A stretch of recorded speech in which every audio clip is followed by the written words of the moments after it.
رب ذوالجلال کا بے انتہا کرم، اس کا فضل اور احسان، اللہ تعالیٰ نے ہمیں روزہ رکھنے اور تراویح پڑھنے کی توفیق عطا فرمائی۔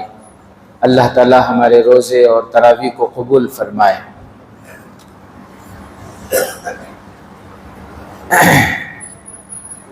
میرے محترم بزرگ عزیز دوستوں، 20 رکعت تراویح ہم لوگ پڑھ رہے ہیں، اطمینان تو ہے نا؟ یہ اطمینان رکھیں، یہ سنت مؤکدہ ہے۔ 20 رکعت تراویح یہ کیا ہے؟ سنت مؤکدہ ہے۔ ابھی یہ جو سورہ ہم پڑھ رہے ہیں، سورہ ناس، اس کے اندر اللہ کی پناہ مانگی جا رہی ہے۔ قل اعوذ برب الناس، اے نبی صلی اللہ علیہ وسلم آپ کہیے کہ میں لوگوں کے رب کی پناہ لیتا ہوں۔ لوگوں کا رب کون ہے؟ اللہ ہے۔ ملک الناس، لوگوں کے بادشاہ کی پناہ لیتا ہوں۔ لوگوں کا بادشاہ کون ہے حقیقی؟ اللہ ہے، باقی سب ٹیمپروری ہیں۔ الہ الناس، لوگوں کے معبود کی پناہ لیتا ہوں۔ معبود برحق کون ہے؟ اللہ ہے۔ یعنی 3 مرتبہ اللہ کا نام لیا گیا کہ میں لوگوں کے رب کی، لوگوں کے بادشاہ کی، لوگوں کے الہ کی پناہ لیتا ہوں۔ کس بات سے پناہ لیتا ہوں؟ من شر الوسواس الخناس، وسوسہ ڈالنے والے، برا وسوسہ ڈال کر چھپ جانے والے، برا وسوسہ ڈال کر چھپ جانے والے، الذی یوسوس فی صدور الناس، جو لوگوں کے دلوں میں وسوسہ ڈالتے ہیں، جو لوگوں کے دلوں میں۔ تراویح پڑھ لے یہاں سے گئے، انہوں انجینئر علی مرزا، ان کی ویڈیو دیکھ کو تھے، تمہیں 20 رکعت پڑھ لے کری نا، کیا ثبوت؟ مکے میں 10 رکعت ہو رہی ہے نا، مکے میں 10 رکعت ہو رہی ہے نا، ایسے باتاں کرتی ہیں، صحیح بات ہے۔ تو اس کے واسطے ہمیں معلوم ہونا، ہمیں جو عمل کر رہی ہیں یہ پرفیکٹ ہے بول کر معلوم ہونا۔ بخاری شریف کی حدیث ہے، امی جان حضرت عائشہ صدیقہ رضی اللہ تعالیٰ عنہ فرماتی ہیں کہ اللہ کے نبی صلی اللہ علیہ وسلم 20 رکعت تراویح پڑھائے، پہلے دن، دوسرے دن، تیسرے دن، اس کے بعد نہیں آئے۔ صحابہ انتظار کرتے رہے، پھر اللہ کے نبی صلی اللہ علیہ وسلم جب آئے تو فرمائے کہ میں اس لیے نہیں آیا کیونکہ مجھے ڈر تھا کہ کہیں اللہ اس کو میری امت پر فرض نہ کر دے۔ بس سمجھ۔ تو 20 رکعت کا ثبوت یہ کہاں سے ہے؟ حدیث سے ہے، اللہ کے نبی سے ہے۔ یہ کہاں سے ہے؟ اللہ، بخاری کی حدیث سے ہے۔ وہ الگ بات ہے کہ لوگ الگ الگ پڑھتے تھے۔ حضرت عمر رضی اللہ تعالیٰ عنہ کے دور خلافت میں حضرت عمر رضی اللہ تعالیٰ عنہ سب کو ایک جگہ جمع کر ایک امام کے پیچھے جماعت کی شکل میں پڑھنے کا انتظام کیے، حضرت عمر رضی اللہ تعالیٰ عنہ۔ تو حضرت عمر تو صحابی ہیں، اللہ کے نبی کے صحابی ہیں، جن کی تربیت اللہ کے نبی نے فرمائی، جن کے منشا کے مطابق اللہ نے قرآن کی آیتیں اتاری، جن کے بارے میں اللہ کے نبی نے فرمایا کہ میرے بعد اگر کوئی نبی ہوتے تو وہ عمر ہوتے۔ وہ حضور کے منشا کے خلاف کوئی کام کر سکتے؟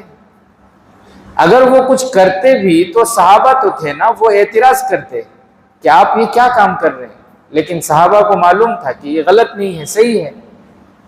1400 سال بعد آکو انہوں کیا بول رہے؟ نہیں، وہ غلط۔ یہ اللہ کا عذاب ہے پوری امت پر۔ اللہ نے ایسے بادشاہ کو مسلط کر دیے کہ انہوں نے 20 کو 10 بنا دیا۔ یہ اللہ کی طرف سے ایک عذاب ہے۔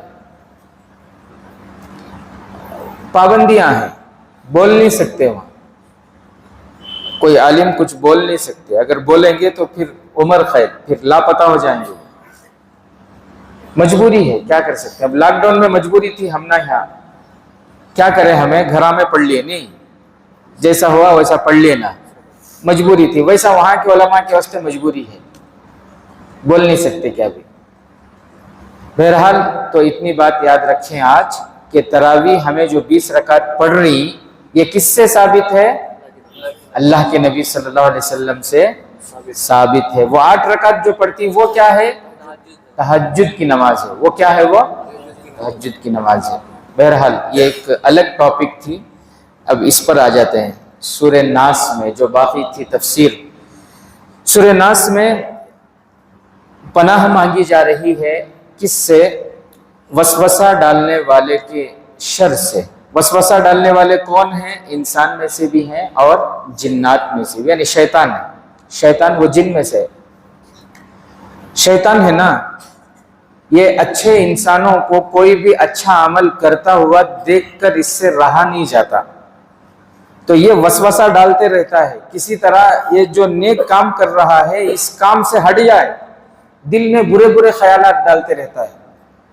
مثال کے طور پر آپ یہاں بیٹھیں یا پھر مسجد کو آئے نماز کے واسطے، رکعت بند کو نماز کے واسطے کھڑے ہوئے، وسوسہ خامخواہ ڈالتا ہے انہیں، تیرا وضو تھا کہ نہیں، سیڑھیاں کو زور سے چڑھانا تو تب کہتے وضو ٹوٹ گیا تھا کہ ابھی نے نماز چھوڑ کر چل جانا وضو کرنا، پھر صحیح بات ہے۔ ایسے برے برے باتیں ڈالتے رہتا ہے۔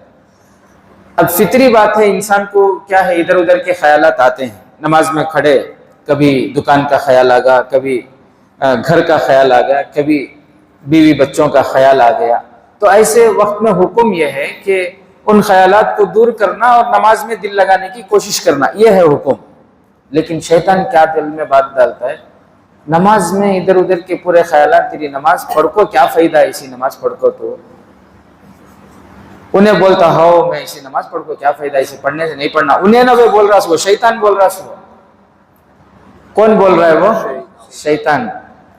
حضرت امام غزالی رحمۃ اللہ علیہ کتنے بڑے اللہ کے ولی ہیں، علم کے پہاڑ ہیں، وہ فرماتے ہیں، ان کے بارے میں آتا ہے ایک مرتبہ وضو کر کے نماز کے لیے تشریف لائے، نماز کے لیے کھڑے ہو رہے تھے، ان کے دل میں خیال آیا کہ وضو کرتے ہوئے کوہنی شاید سوکھی رہ گئی ہے، کوہنی کا ایک حصہ سوکھی، تو وہ گئے جا کر پھر جو ہے دھو کر آئے، اللہ جا کر پھر کیا کیے، دھو کر آئے، پھر آ کے نماز کے لیے کھڑے ہوئے، پھر خیال آیا کہ مسح کرنا شاید چھوڑ ہی گیا، پھر گئے جا کر پھر جو مسح کر کے آئے، پھر کھڑے ہوئے تو پھر خیال آیا نہیں مسح بھی کر کو تھے، کوہنی بھی برابر دھو کو تھے، پورا برابر تھا، ٹخنوں کے پاس سے ذرا حصہ جو ہے وہ وہاں سوکھا ہے۔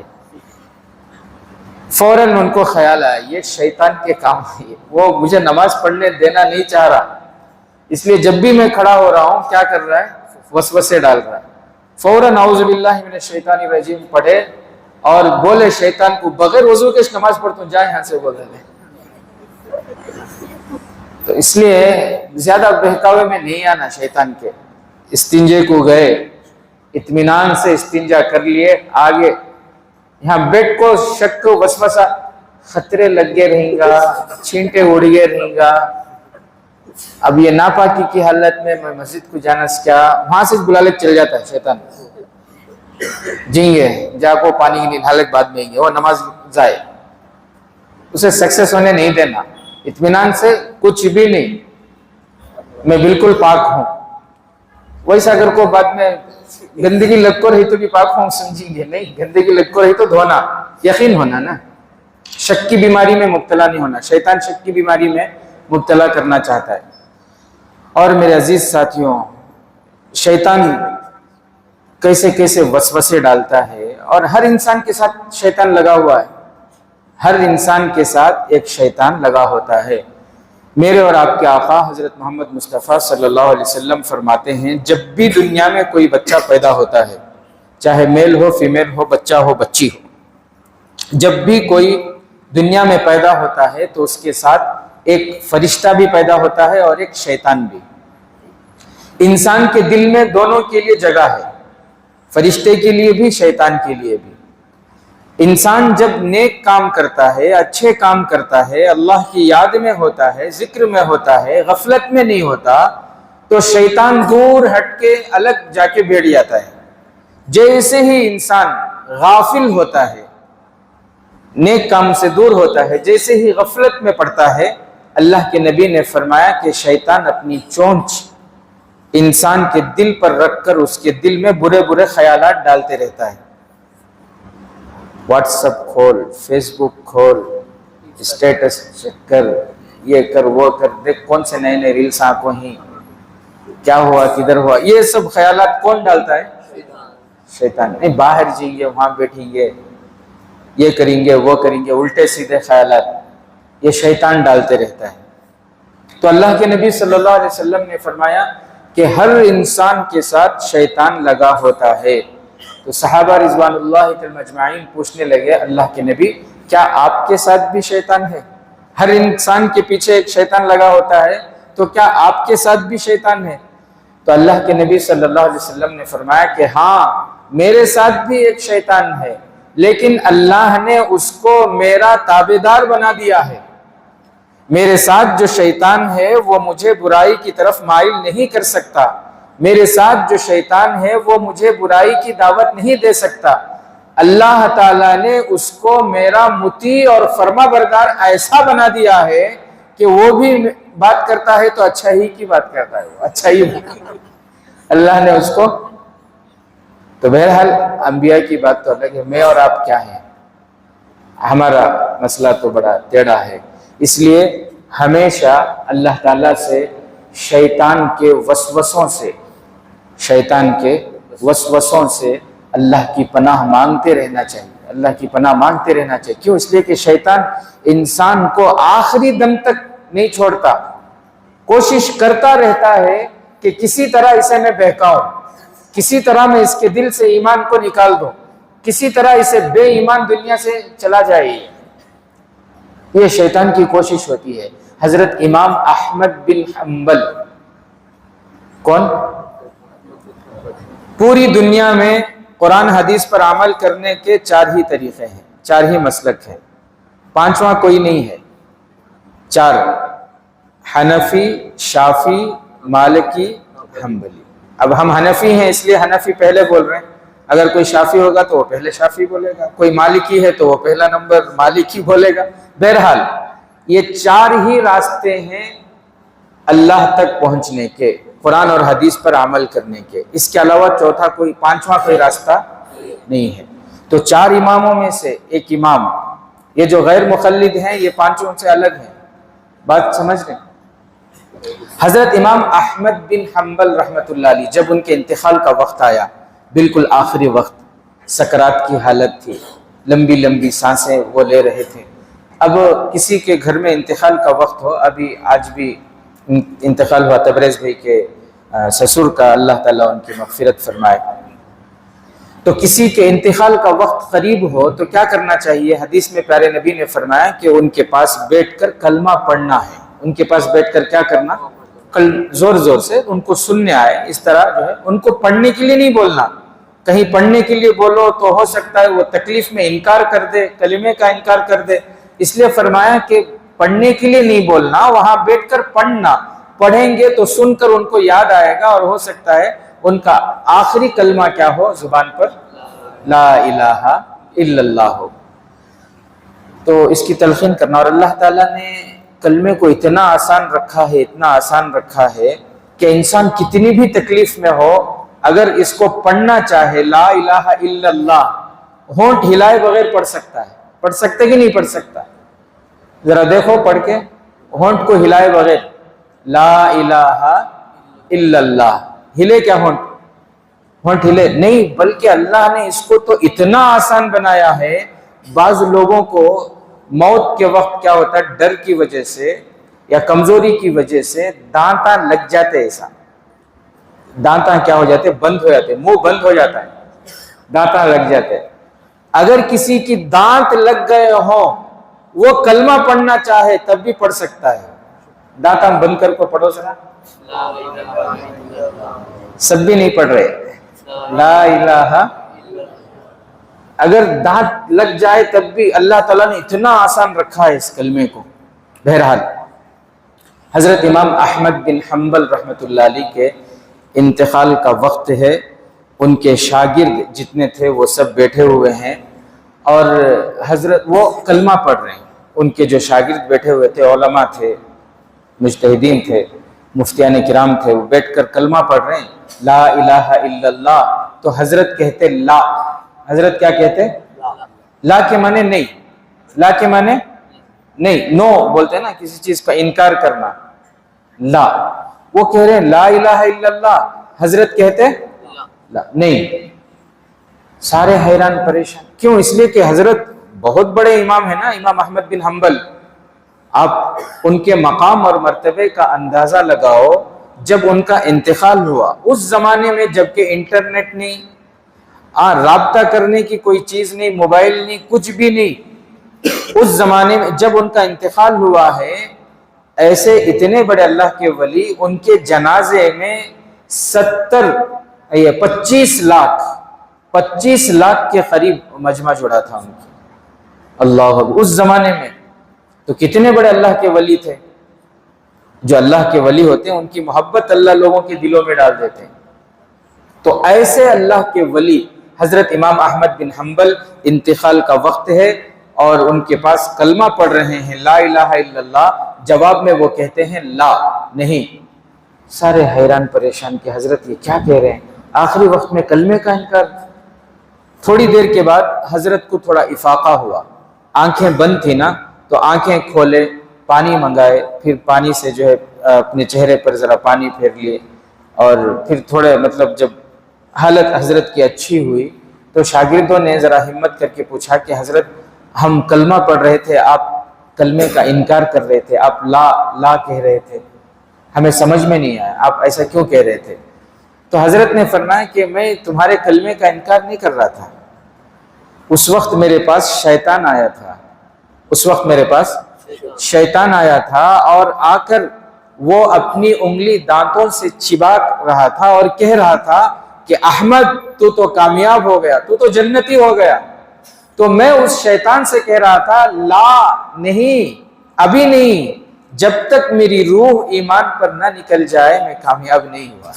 میں شیطان کو کہہ رہا تھا لا لا لا، میں اسے کہہ رہا تھا. اللہ اکبر. تو شیطان کے بہکانے کے مختلف طریقے ہیں، دلوں میں وسوسے ڈالتا رہتا ہے، وہ دلوں میں وسوسے ڈالتا رہتا ہے اور انسان کو ایک نیک کام وہ کر رہا ہے اس سے وہ ہٹانے کی کوشش کرتا ہے. آج آگے تفسیر میں سبا کیا انہوں بہکار کے باتیں ادھر ادھر کے چھوڑتے رہتے ہیں. صحیح بات ہے، بیٹھنا ضروری ہے. کیا اس سے اچھا موبائل میں بڑے بڑے علماء کے بیانات آتی ہیں، وہ سن لیں گے، بڑا فائدہ ہوتا ہے.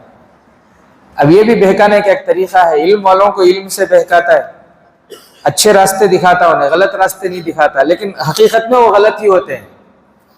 دیکھنے میں ایسا لگتا ہے کہ کیا ہے صحیح ہے، لیکن حقیقت میں وہ غلط ہے. حضرت بہت بڑے اللہ کے ولی گزرے ہیں،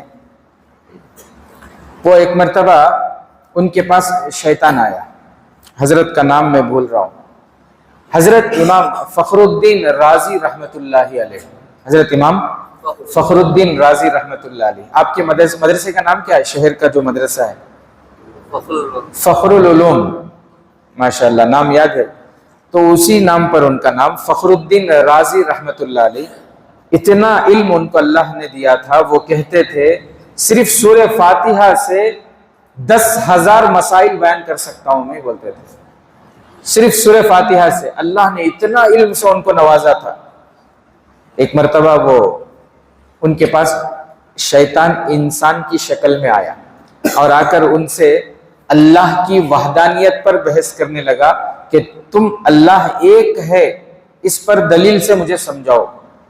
اللہ ایک ہے، اس پر مجھے دلیل سے سمجھاؤ، پروف سے مجھے سمجھاؤ کہ اللہ ایک ہے. ایک بات یاد رکھو، کبھی بھی پروف دینے والا اس کے پاس کم ہو جاتے ہیں، پروف مانگنے والے کے پاس کیا بھی کمی. سوال کا جو جواب دینے والا ہوتا ہے نا، سوالات ختم نہیں ہوتے لیکن جواب ختم ہو جاتے ہیں. جواب کیا ہو جاتے ہیں؟ اس لیے کوئی اگر آپ سے پوچھے تمہیں یہ ٹوپی پہن رہی نا، یہ پہننا کی کر کو پوچھے تو الٹا کرو، اسے سوال کا جواب نہیں دینا، اسے الٹا پوچھو. نہیں پہننا کر کو کہتی بھی ہے کی پوچھنا اسے. تمہیں نماز میں ہاتھاں اٹھاتے نہیں نا، صحیح بات ہے، کانتی بھی ہے کیا اگر کو پوچھے تو نہیں ہمیں ہاتھاں اٹھائے بغیر پڑھ رہی نا، ایسا پڑھے نہیں ہوتا اگر کو کانتی بھی ہے کیا اگر کو پوچھنا اسے. بات سمجھ رہی ہیں؟ اور یہ کون پوچھتی بولے تو غیر مخلدہ پوچھتی. کون پوچھتی؟ اہل حدیثہ پوچھتی. بہرحال تو امام فخر الدین رازی رحمۃ اللہ علیہ کے پاس آیا وہ، آ کر اس نے کہا کہ اللہ کو ایک مانتے ہیں آپ، مجھے دلیل سے سمجھاؤ کہ اللہ ایک ہے۔ اللہ نے ان کو علم سے نوازا تھا، دلیل سے سمجھائے اس کو، ایک دلیل دیے تو اس نے وہ دلیل کو توڑ دیا۔ اس نے کیا کیا؟ وہ دلیل کو توڑ دیا۔ پھر دوسری دلیل دیے، اس کو بھی توڑ دیا۔ تیسری دلیل دیے، اس کو بھی توڑ دیا۔ اب ادھر سے اللہ کی وحدانیت پر دلیل دیتے جا رہے ہیں اور وہ دلیلوں کو توڑتا جا رہا ہے۔ بہت بڑا مسئلہ ہو گیا نا۔ شیطان سب سے بڑا عالم جی ہے۔ شیطان کیا ہے؟ سب سے زیادہ جاننے والا۔ ادھر حضرت کے جو استاذ تھے وہ صاحب کشف تھے، وضو کر رہے تھے، ان کو اللہ نے کشف کیا۔ کشف کسے کہتے ہیں؟ کہ اللہ پردوں کو ہٹا دیتے ہیں۔ یہ اللہ والوں کے ساتھ، جو نیک انسان ہوتے ہیں ان کے ساتھ کبھی کبھی اللہ تعالیٰ جب چاہتے ہیں یہ معاملہ کرتے ہیں۔ مثال کے طور پر یہ دیوار کی اس طرف کیا ہے مجھے نظر نہیں آ رہا، لیکن اللہ تعالیٰ جس نیک بندے کے ساتھ چاہتے ہیں کبھی کبھی ایسا معاملہ کرتے ہیں کہ یہ دیوار مطلب ان کے نظروں سے ہٹ جاتی ہے، ادھر کی چیز ان کو نظر آ جاتی ہے۔ اسے کہتے ہیں کشف۔ اسے کیا کہتے ہیں؟ جیسے میں آپ کو بتاؤں، حضرت عمر رضی اللہ تعالیٰ عنہ، وقت زیادہ ہے، حضرت عمر رضی اللہ تعالیٰ عنہ جمعہ کا خطبہ دے رہے تھے۔ جمعہ کا خطبہ دیتے دیتے حضرت عمر نے فرمایا، یا ساریہ الجبل، ساریہ ایک صحابی کا نام ہے، یا ساریہ الجبل، یا ساریہ الجبل۔ سارے صحابہ پریشان کہ خطبے میں ساریہ کا نام کئی کو لے رہے ہیں، حضرت ساریہ کا نام کیوں لے رہے ہیں؟ بہرحال جمعہ کے بعد صحابہ نے پوچھا کہ آج آپ خطبے میں ساریہ الجبل کہہ رہے تھے، کچھ سمجھ میں نہیں آیا۔ تو حضرت عمر رضی اللہ تعالیٰ عنہ نے فرمایا کہ ساریہ کو لشکر کا امیر بنا کر وہ جنگ میں ہیں، اور جس جگہ وہ ٹھہرے ہوئے ہیں وہاں پہاڑ کے پیچھے سے دشمن ان پر حملہ کرنے والا ہے۔ اللہ نے مجھے وہ منظر دکھایا تو میں نے فوراً کہا کہ ساریہ پہاڑ کی طرف دیکھو، اور اللہ نے ان کی آواز ہزاروں کلومیٹر دور تک پہنچائی بھی، اور حضرت ساریہ فوراً ادھر متوجہ ہوئے اور دشمنوں کو وہاں سے بھگائے۔ تو میرے عزیز ساتھیوں، اسے کہتے ہیں کشف۔ اسے کیا کہتے ہیں؟ کشف۔ نیک بندوں کے ساتھ اللہ جب چاہتے ہیں، بندے جب چاہتے ہیں تب نہیں ہوتا، وہ جب اللہ چاہتے ہیں تب ہوتا ہے۔ تو ادھر دلیل دے رہے ہیں، شیطان دلیلوں کو توڑ رہا ہے۔ ادھر ان کے حضرت کو کشف ہوا اس منظر کا، تو حضرت کھڑے ہوئے اور کھڑے ہو کر فرمایا کہ فخر الدین کہہ کے بغیر دلیل کے میں اللہ کو مانتا ہوں، without any proof, without any evidence، بغیر کسی دلیل کے میں اللہ کو مانتا ہوں بول۔ تو فخر الدین رازی رحمۃ اللہ علیہ، وہ جو شیطان انسان کی شکل میں تھا، اس سے بولے بغیر دلیل کے میں اللہ کو یہ مانتا ہوں، بولو اب کیا بولتے تم؟ اب کیا بولتا ہے؟ کیا ابھی کوئی بول ہی نہیں سکتا کچھ؟ تو وہ خاموش ہو گیا، اس کی بولتی بند ہو گئی۔ تو میرے عزیز ساتھیوں، شیطان کا وسوسہ یہ بہت خطرناک ہے، اس سے ہمیشہ ہمیں اللہ کی پناہ مانگتے رہنا چاہیے، ورنہ انسان کے دل میں برے برے وسوسے، برے برے خیالات وہ ڈالتا رہتا ہے۔ اس سے بہت بچنا ہے، ہمیں بہت بچنا۔ اللہ کے نبی صلی اللہ علیہ وسلم ایک مرتبہ رات میں مسجد نبوی میں ہیں، امی جان حضرت صفیہ رضی اللہ تعالیٰ عنہ، پیارے نبی صلی اللہ علیہ وسلم کی اہلیہ محترمہ، ہم تمام کی ماں، پوری امت کی ماں حضرت صفیہ، رات میں دیر ہو گئی تو وہ خود آ گئی بلانے کے لیے مسجد نبوی کو۔ اللہ کے نبی صلی اللہ علیہ وسلم مسجد نبوی سے نکلے، حضرت صفیہ اپنی اہلیہ کے ساتھ ہمارے نبی مسجد سے نکلے، گلی میں جا رہے تھے، اس گلی سے دو صحابی کا گزر ہوا، انہوں نے پلٹ کر دیکھا اور چلے گئے۔ اللہ کے نبی صلی اللہ علیہ وسلم ان دونوں صحابی کو بلائے، اے میرے صحابہ آؤ ادھر آؤ۔ تو وہ دونوں صحابی آئے، اللہ کے نبی کیا بات ہے؟ تو فرمایا یہ میری بیوی صفیہ ہے، ہم دونوں یہاں سے جا رہے ہیں۔ تو وہ صحابی کہ اللہ کے نبی ہم اب کے بارے میں ایسا کیا شک کریں گے؟ اللہ کے نبی نے فرمایا تم شک نہیں کرو گے، شیطان تمہارے دل میں وسوسہ ڈال سکتا ہے، اس لیے تم سمجھ لو میں کسی اور کے ساتھ نہیں اپنی بیوی کے ساتھ جا رہا ہوں۔ اللہ اکبر کبیرہ۔ تو اس لیے شیطان کے وسوسے یہ بہت خطرناک ہے، اس سے ہمیشہ انسان کو اللہ کی پناہ مانگنی چاہیے کہ اے اللہ شیطان کے وسوسے سے میری حفاظت فرما۔ اللہ تعالی ہم تمام کی حفاظت فرمائے. سبحان اللہ.